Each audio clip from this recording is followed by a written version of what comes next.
कोणी पक्ष संघटना वाढीसाठी नाही, या महाराष्ट्रातल्या शेतकऱ्यांचा आवाज बुलंद करण्यासाठी, त्यांच्या मागण्या शासनाच्या कानापर्यंत पोहोचण्यासाठी ही पायी फेरी आहे। या निवडणुकीमध्ये सातबारा कोरा करतो म्हणून मतं घेतली, आता त्याच्यावर बोलायलाही कोणी तयार नाही। सरकारला बोलतं करण्यासाठी ही पायी वारी आहे। आपण कोणाही जातीने पक्ष विभागले तरी चालेल, पण शेतकरी, शेतमजूर आणि शेतकऱ्याचा म्हणून आपण एकत्र आलं पाहिजे, ही त्या मागची भूमिका आहे।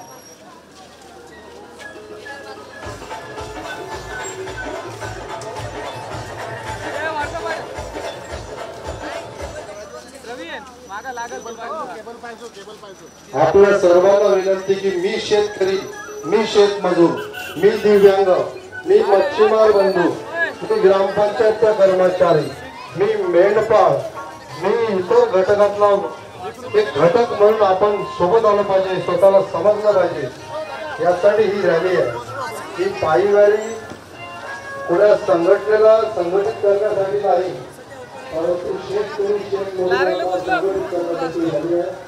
त्या पायी वारीमध्ये मागील 5 दिवसापासून सतत बच्चू सोबत अनेक शेतकरी, शेतमजूर पायी चालत आहेत, त्यांच्या देखील पायाला जखमा झालेल्या आहेत। हा जखमा म्हणजे हा वेदना आहे।